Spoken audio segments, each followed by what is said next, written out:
Has the administration determined if there's any validity to Russia's claim that this thwarted an attempted drone strike on the Kremlin aimed at President Putin?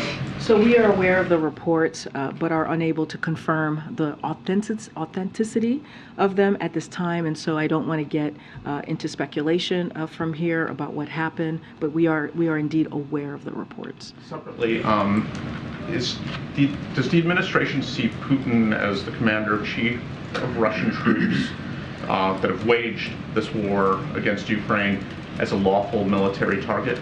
So look, here's what I will say.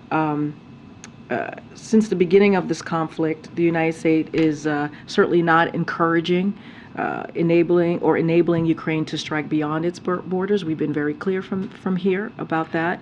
But again, I don't want to get into speculation from here about the authenticity of this report. So I'm just not going to speculate from here.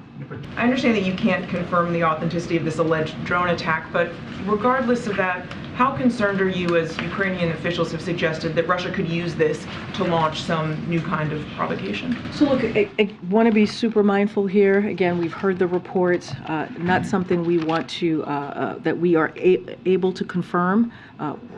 Want to be incredibly mindful here. It is really too early to tell, as you ask me about a false flag, essentially. But obviously, Russia has a history of doing things like this. But again, I don't want to speculate. I don't want to get into hypotheticals from here. But we're just unable to confirm at this time. A senior aide to Zelensky called the acquisition from Russia a sign that the Kremlin was planning a major new attack. I know you don't want to speculate on the authenticity of the attack overnight, but does the U.S. have any signs to believe that the Russians are planning a new major attack?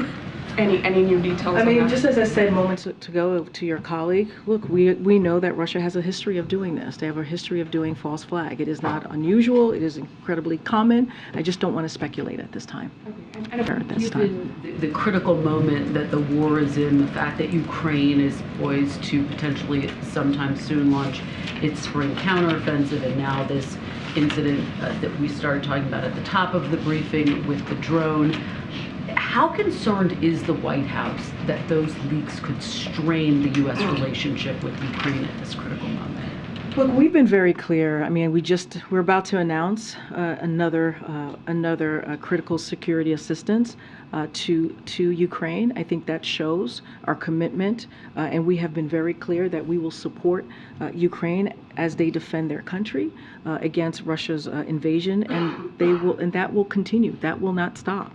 And again, we're announcing a security assistance. I think that shows how much we are committed to them fighting for their freedom, fighting the Ukrainian people, fighting for their democracy.